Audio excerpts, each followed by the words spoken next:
are again with one more lecture on these fundamentals and biomedical application of quantum science and engineering. We have seen what I consider the basis for the understanding of what is coming now.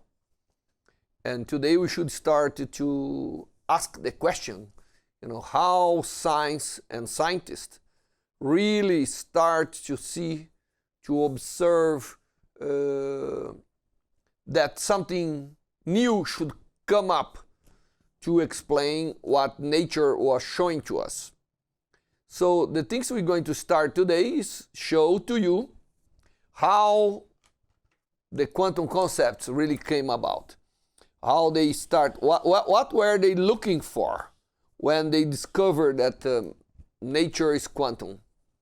And then, of course, this is a way to be constructing the concepts we needed to really start the applications of quantum mechanics. Before I tell you this, I have to just place yourself on the history, right? And until the end of the 19th century, things were going quite well, Classical mechanics was wonderful. I mean, you could have a gun and you could calculate how to really direct it, how to make the position, the angle to reach the target and everything. So classical mechanics was really important for war, for civilization, for constructing things. So there was a big belief on the classical mechanics. And then classical mechanics as a mechanical of the, based on the equations that was first placed by Newton and then improved by many others and expressed in many different ways, was going very well. And then they could apply that mechanics for almost all the macroscopic world that they had around them. Like mechanical machines, we just improved so much the mechanical machines, If you see after Newton, there was a big boom of mechanical machines doing everything. They improved even the way to cultivate the land. So mechanical machines was really going on. And even better than that, they understood why the things fall, what are the basics of the gravitational law. So they understood, the classical mechanics allow us to explain why the moon doesn't fall in the earth and all the other celestial observation. So everything we see in the sky, finally we could somehow explain. We could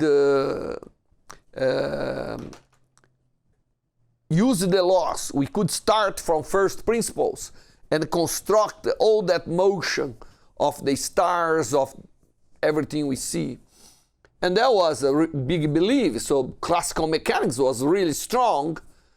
And there was no question that classical mechanics was good for the world around us, the world that we see, the macroscopic world, right? And then, in this contest, there was nothing to question. Things were going very well. And then came the beginning of what I call the micro scale, going to the size of small things. And then comes the gas theory, which was the beginning of the atomistic, I think. Because the people knew gas was matter, and there are things, and when they discovered the kinetic theory, that the temperature they measure, they knew what they were measuring. They were measuring the kinetic energy of the molecules that compose the gas, and using the mechanical model, using the classical mechanics, they were really satisfied, and classical mechanics was going very well. But still, when we look into the classical theory of the molecules inside a container, we're looking in a very interesting regime. We're looking at very high temperatures, and we are looking in a very big domains, big containers. You know, some people question in the past, like, what's happened if I take a jar that contains a gas, that I measure the pressure, and then I start to come down the volume, down, down, down, until I reach the size or compatible with the size of the atom, and then something strange could happen, right?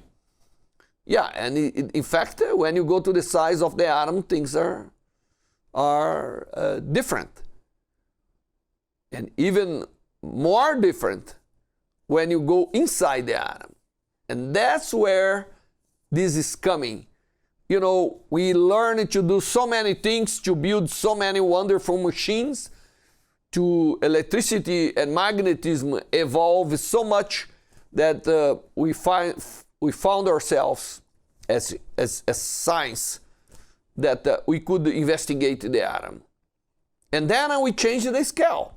We went from macroscopic to tiny little things. So everything that classical mechanics was explaining, including the thermodynamics, which is a wonderful, you know, the thermodynamics gave us the big push for the Industrial Revolution that really made a big change on the mind of man and everything. Okay, so until this point we were fine and everything was going well.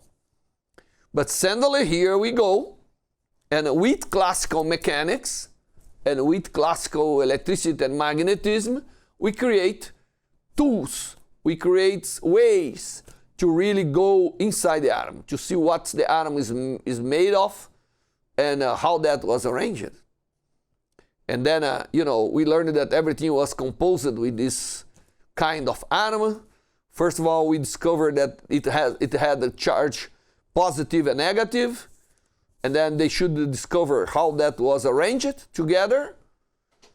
But more than that, they start to see the macroscopic consequence of the microscopic world and look for things that was not only motion, look for things that was beyond that.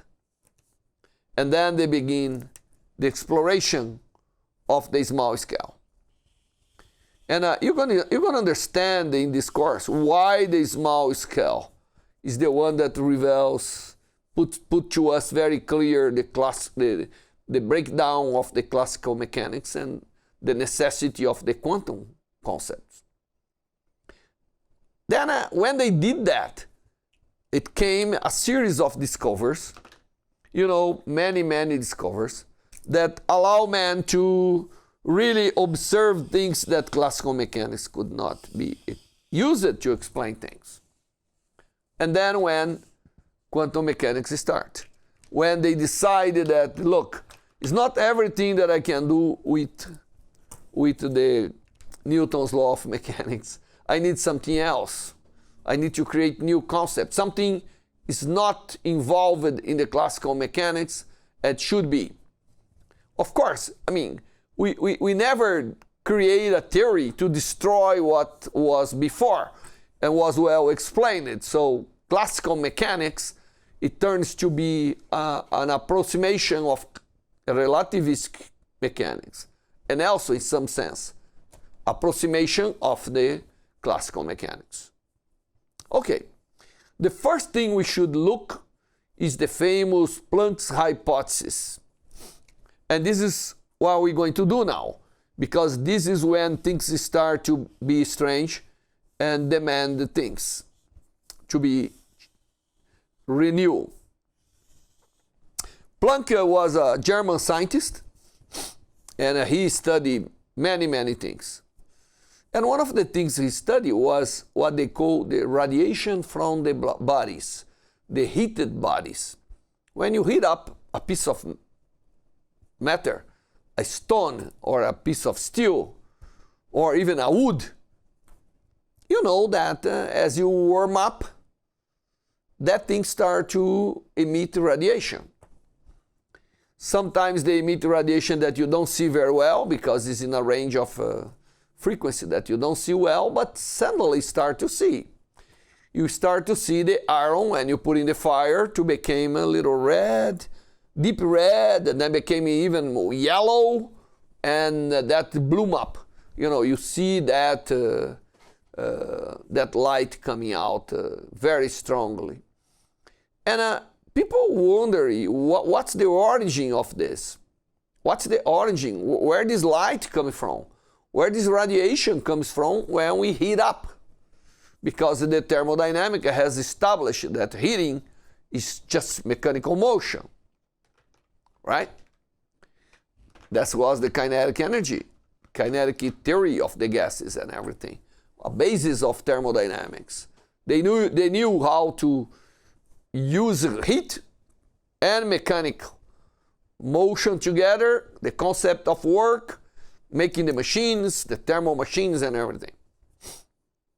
But Planck was looking to this radiation that comes from bodies that we heat up. And when we heat up, there are many observations that comes out.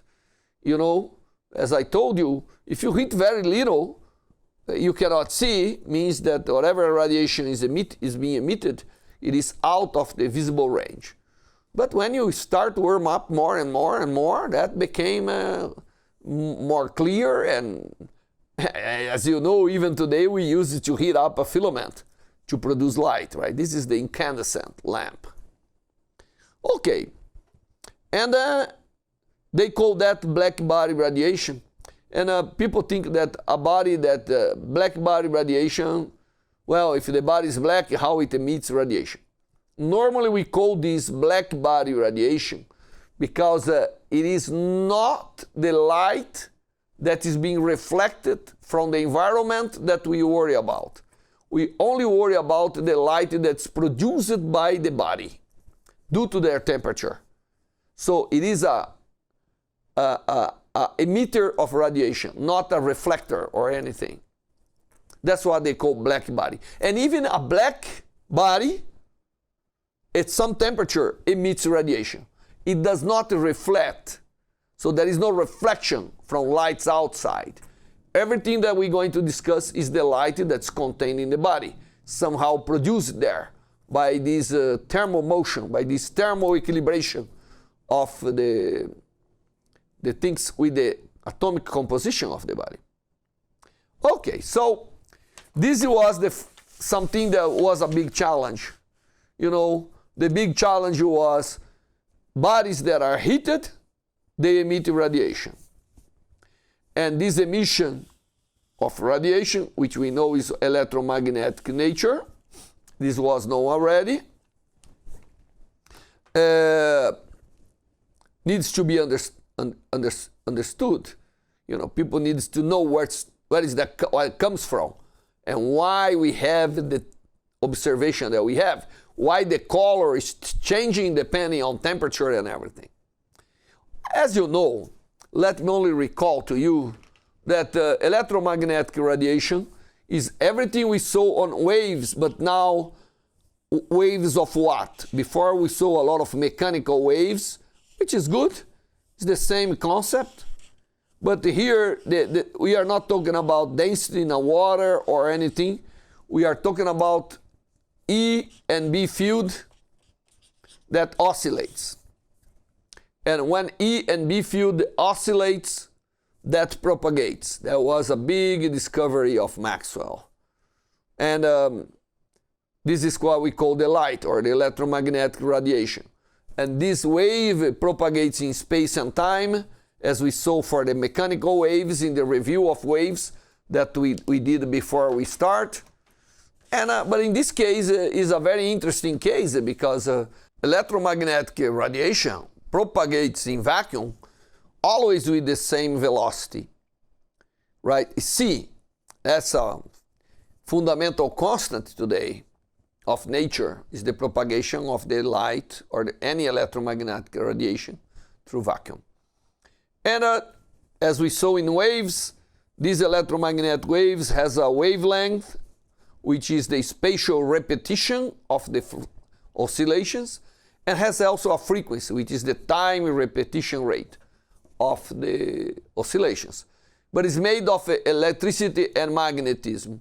This is very important. That was a very important discovery because once we know that the light is composed of electrical and magnetic fields, and nature, matter, atoms are made of charge, we understand a little much better the connection between light and matter and everything. Why they emit, why they absorb, and everything. So this is, I'm doing a parenthesis here, just to explain you, because so you understand what I'm going to talk about. When we vary the frequency, of course, we need to vary the wavelength, because they are somehow connected to produce the velocity of light in vacuum. Frequency is normally a good quantity to characterize, but since this is a definition, since velocity of light is a constant, from the new definition of the International System of Unit, we don't measure velocity anymore. It's a definition. It's defined. It's a number. Nobody question anymore. It's illegal to measure velocity of light nowadays because it's defined. Okay. But depending on the frequency or the wavelength, that is, we classify the electromagnetic radiation with different names. Okay? So we normally start in the very left of the frequency, the very low frequency. Something here, I'm going to plot the frequency in hertz. Okay? Which is oscillations per second of the electromagnetic field. And we start in hundreds, and this is called power electromagnetic. This is what really we put in the plugs of the wall and everything that moves machines. That's what is called receives the name of power, electromagnetic power, because oscillates in so low frequency that's hard to propagate, and in conductors it propagates quite well. If we increase a little more the frequency, going to millions of hertz, we have what we call radio waves, power waves, very low frequencies, radio waves. Radio waves is when we increase millions of oscillations from kilo to millions to mega, right? From thousands to millions of oscillations per second. That's the called radio waves. And this is what actually we use for communication and for radio, right? Radio, as the name say, radio waves, because we have the radio. If we increase a little more, now we are hundreds of millions of oscillations per second. We have a microwave. Yeah, the microwave. The microwave you know very well inside your oven, but it is in all telecommunication, by satellite, by cellular phone. This is in this range of frequency, around 10 to the 10 to 10 to the 10 to the 9, 10 to the 10, 10 to the 11 hertz of frequency. If we go a little further, we come to the infrared. It's a radiation that's very important, but we don't see really. It's below the red. And then comes the most important for us, which is the visible light. Visible light is between 10 to the 14 to 10 to the 16 visible light. Visible light is a very short range of the electromagnetic spectrum, right? But this is visible. That we see when we observe that by naked eyes. We know that we are detecting electromagnetic radiation, right? Oh, every day, every minute, every second, trillions of electromagnetic waves around us. If we increase a little more, we are in the ultraviolet. So something between 10 to the 6 until 10 to the 17, we are in the range what we call ultraviolet. Very powerful, because the field is so energetic that can remove charge from the molecules, right? It's ionizing radiation. If you go a little further, a factor of 10, we come to the X-rays. X-rays goes in this range between 10 to 18 to 10 to the 20, and above that goes to the gamma ray. And then I did not put, but even above that we have the cosmic ray. I did not put. And here you have the wavelength that is compatible with that, right? Such that the product of frequency and wavelength always give the same value for the constant of light, for the velocity of light. Here was an attempt to put to here the new table of constant, just to show to you that the velocity of light, which is 299,792,458 meters per second, is defined. We cannot measure anymore. It's illegal. The new SI system of units require that this is one of the definitions. You know, maybe if I have time, I'm going to, at the end, give you an application of quantum mechanics, which is the definition of the kilogram, right? The mass. And then we're going to have to use some of the things that comes around here. So this number, I apologize, that's too small for seeing, but this is what they call the code data. You can find on the NIST homepage, the National Institute for Standard and Technology, United States. Okay, so when we look into a heated body, like this one, we come and heat up the body at some temperature. This is a piece of body, piece of matter, can be anything. And we heat up to some temperature T. We observe radiation coming out, right? And of course, we are eliminating the radiation that was bouncing on it because of the room lights and everything. So this is the full radiation that comes from the body. And there are many tricks we can use in the laboratory to make sure we make a cavity that radiation is inside, so nothing can get in, everything only can get out. And there are some observations we do it, right? One of the observations is that the color depends on the temperature. That's one observation, right? And normally this is named Blackbody Radiation for the reason that I already explained to you. It is a radiation that coming from the body. You know, I think it are the bodies that are made of atoms and molecules. You know, I don't know if we have a strange type of matter in the universe, but they say that even black holes have a radiation, right? So we have to work a little more. Steve Hawkins did very well and even showed that even blackbody radiation puts radiation. Black holes in the universe puts out radiation. Okay, now, what is the observation that is made in the laboratory? Is the called spectrum. The emitted spectrum. What is the emitted spectrum? Well, I look to the light that comes and I keep putting filters on it, or putting a monochromator, or putting a grating, diffraction grating, and I'm able to tell you how much energy I have with interval of frequency. So this is this plot. We're gonna call U bar this density of spectral density, we call this, right? This is a common name, spectral density.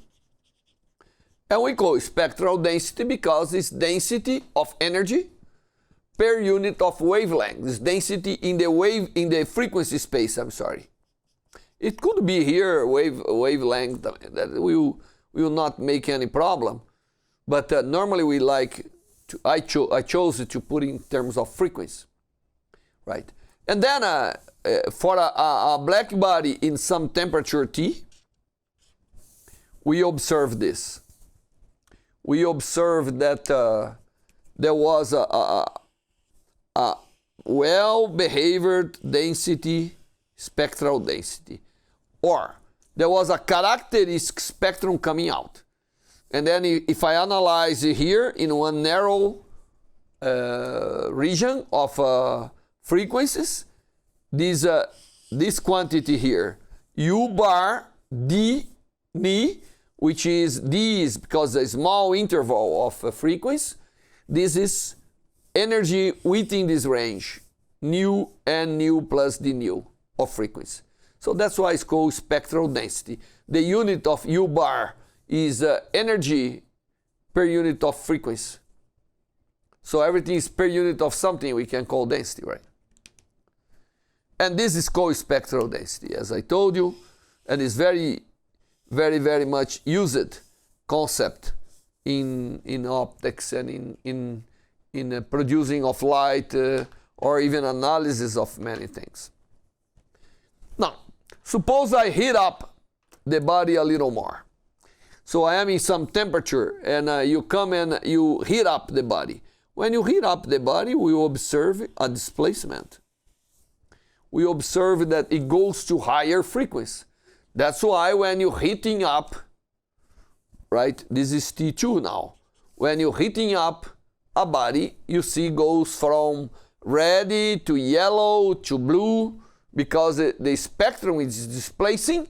Therefore, more energy is getting in the visible range and we observe the color. If we heat up even further, we see this displacing even further. Of course, this grows.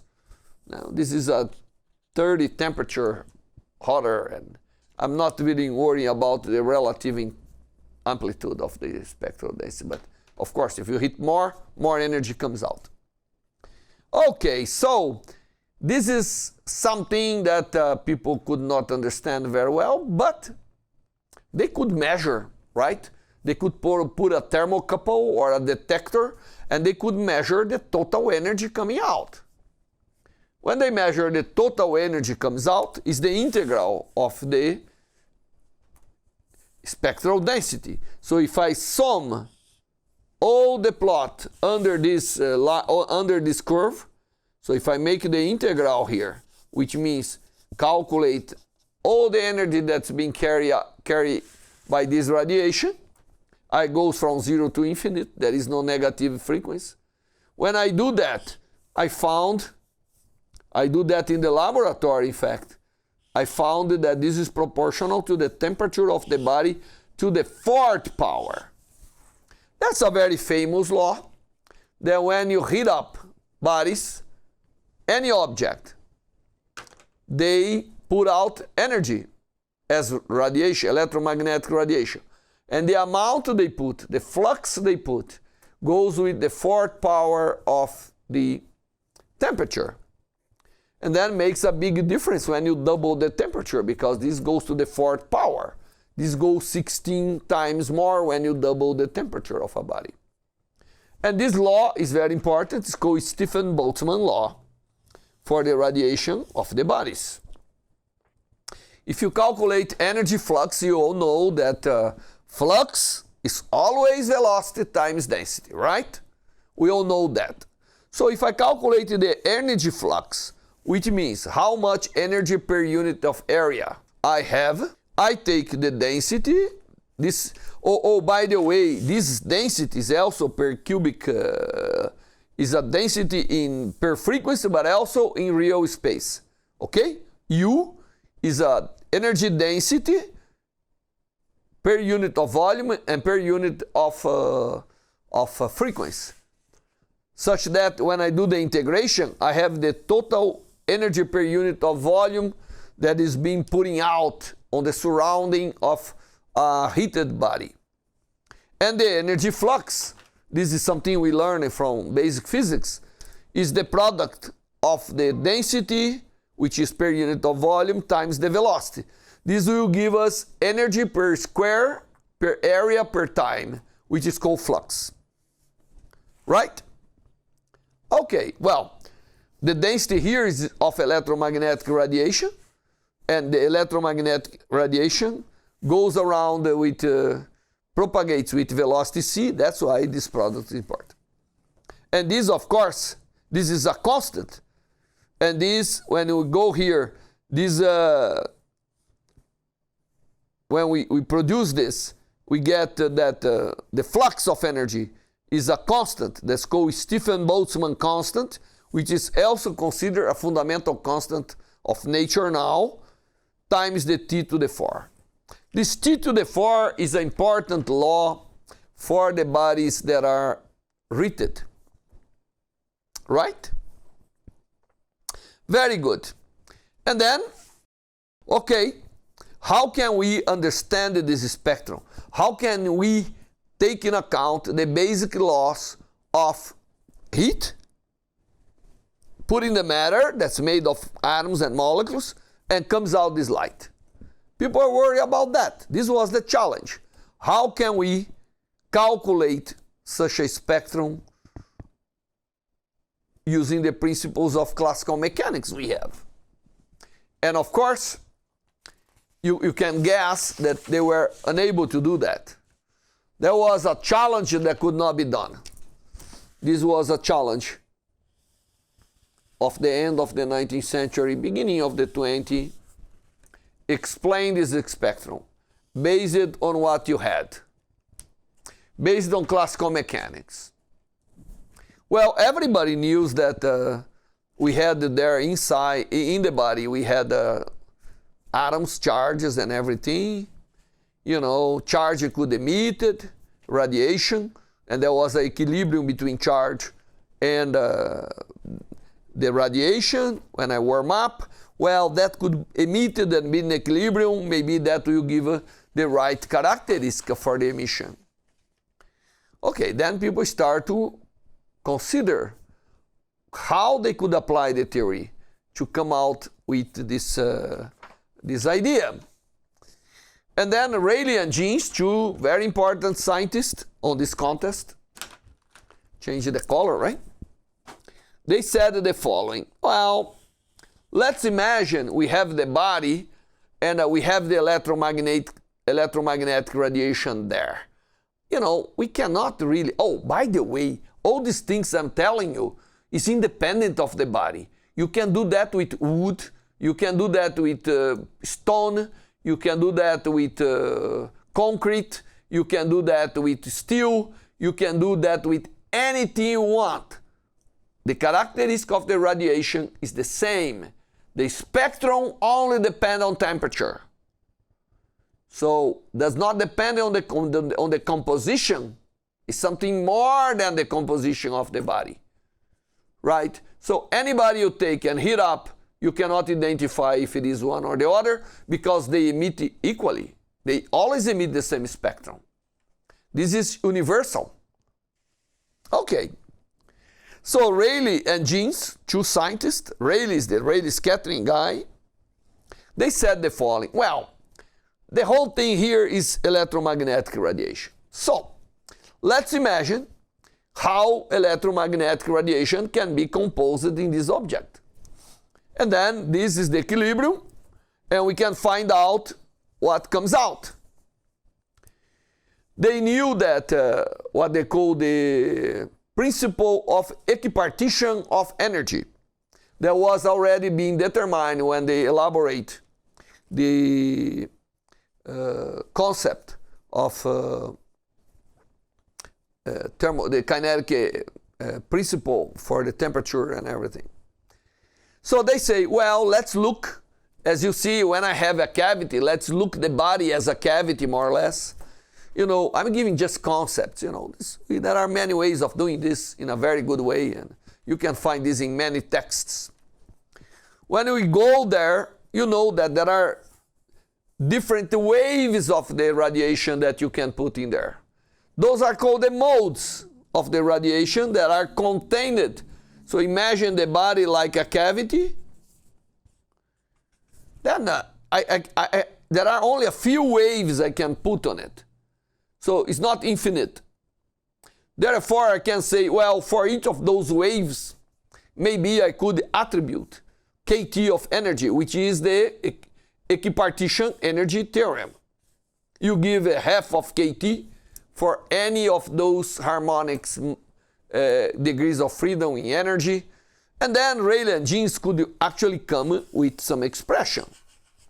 For they count the modes, they multiply by kT, they took in account the two polarizations, which are two independent degrees of freedom, and they come with some expression. But you see, their expression was good but not so good, because it blows up with the frequency. When I grow the frequency, it explodes. This is a catastrophe. And they normally call ultraviolet catastrophe, because when I increase the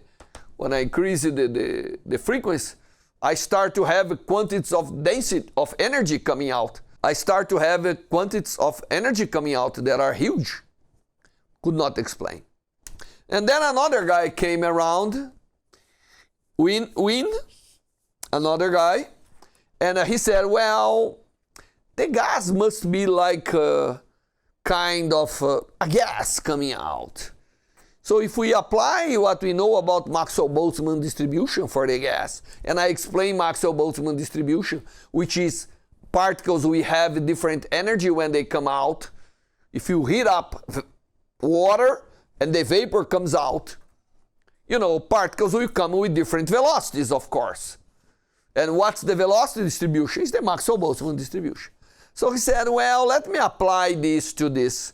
Imagine that, you know, the light is coming like a stream in a vapor. And when Wien did that, or Wien, right, he discovered another kind of law. But also, even though exponential going down with frequency, Wien's from the blow up of the frequency cubic, which still could not explain. Let me put everything I told you in a graphic, because then it's better to explain. This is the real spectrum of the blackbody radiation. Here's the real spectrum. You can see here. You believe me that I measure, and this is the blackbody spectrum, or the radiation comes from a body at some temperature. And this is the approximations. While I have Rayleigh genes here, which seems to be good for lower frequency, but a disaster for high frequency. So it seems to be good here, but they found an interval where the Rayleigh genes theory was good. Everything using classical mechanics, as you can see. And then Wien came with a theory that was good here too, at the other end. So there are intervals of validity for those two laws, but you know, they could not match the most important part of the energy. And then Planck comes around. This German scientist, Planck, Max Planck, he came around and he made the connection of the two ends using thermodynamics arguments. And he found a nice expression. He found that here I already used a constant that's Planck constant, but still too early to put. But he found a way to come up with an expression for the spectral density of the emitted body. And he saw that's depending on a constant that later on got the name of Planck's constant. And, you know, this is, there is this term, you can see the term of the selectivity of the modes here, which is the Rayleigh genes. You see the exponential negative when you go to higher frequency. This guy dominates, goes up. You see the new cubic times the negative exponential decaying. So everything is here. And then when he went to the laboratory and he fits with the data, he found that it was a perfect fit. But he did that in an empirical way. He made the connection. It's like, I know this stream, let me see how I may connect them. And there is a way of doing that using thermodynamics, which is using the property of entropy and energy. So, even though Planck came with the right answer, there was no physical interpretation for this. And then Planck himself said, well, no, I have to make an interpretation because the things are so wonderful. And in fact, let me tell you that this expression that Planck's come, which is called Planck's law today, right? This expression is called Planck's law. Planck's law for the radiation emitted by a body at a temperature T. So Planck was so well succeeded that he needs to understand what's going on. He made the connection thermodynamically. And as I told you, this expression was the beginning of what we call quantum statistics, right? This was the beginning of a whole new science, basically. Based on this, on Maxwell-Boltzmann distribution, and later on composed by Bose-Einstein distribution and Fermi-Dirac distribution. But this is not the question now. Now the question is, Planck came with a hypothesis to explain what's going on. He said, well, what if the energy in the emission or in the radiation is discrete? It's not continuous like the waves are, but they are discrete. They come in package. And then he said, well, if the energy we're measuring is composed for some frequency, is composed of some number of this discrete quantity, then I can try to build up the emission. And he knew about the statistical mechanics that was also beginning, but he knew about how to calculate those things. And then he considered that the energy of the radiation was made of packages of energy, of a unity of a value epsilon zero. So if he consider the energy as made of any energy in the electromagnetic radiation made of this, he could add up and come with an expression that was this, depending on this package of energy that he assumed, this discrete value of energy he assumes. And then he could compare the two relations. If you compare this relation with this relation here, you see that this constant here has to be this constant h bar nu, and h nu, and h is what later was called the Planck's constant. So he made it the identity, and he said, well, this is very interesting because it looks like the radiation appears in packages.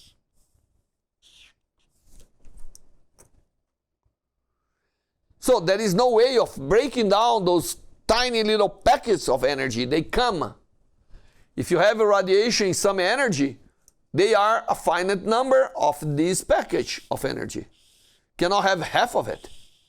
Before we could have everything, right? But now we can have only. So the radiation we see, the light and everything seems to be made of packages. This is interesting because the package of radiation behaves like a particle, right? When you have a package of radiation that we're going to call photons, this you must know forever now, the photon of energy in the electromagnetic radiation is this quantity, which seems to be the minimum amount of energy possible. The radiation energy is made of integer number of those photons. By the way, it was not Planck that named photon. This came later. But this has a behavior of a particle, right? Particle.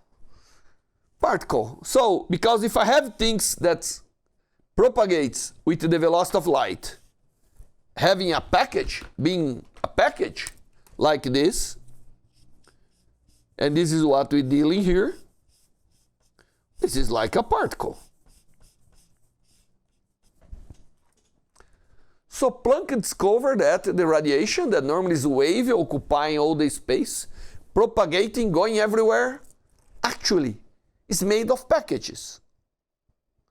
And packages, instead of being characterized by frequency and wavelength, we like to characterize by energy and momentum, like we do with all the particles, like Newton did.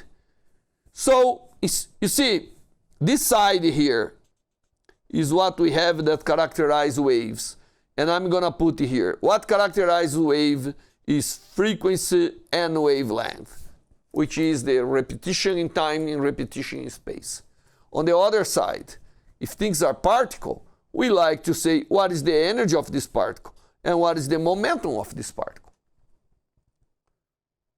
And when Planck gave us this relation automatically by using the relativistic relation, remember in relativity, if you have a massless particle, which is this, the energy is given by the momentum times the velocity of light.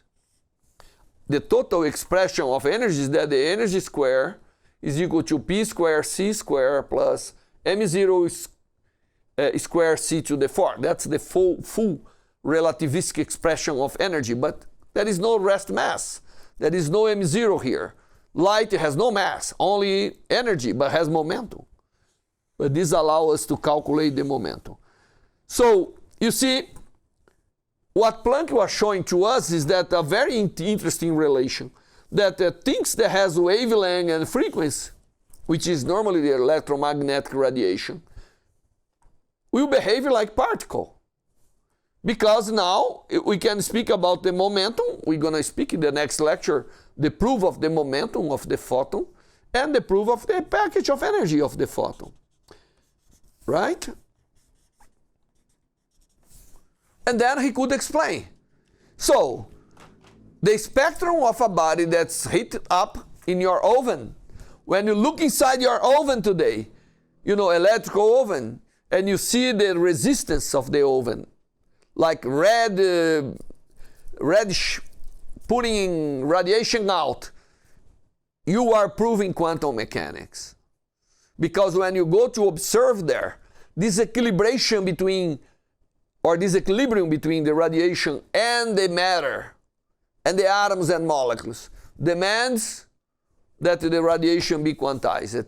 Well, later on, people proved that this was also a proof of the quantization of the matter, if you consider the classical electromagnetic wave and so on. But doesn't matter. Planck proved that when we're speaking about waves in electromagnetic context, we actually speaking about packages of energy that propagates in space that can be looking like particles.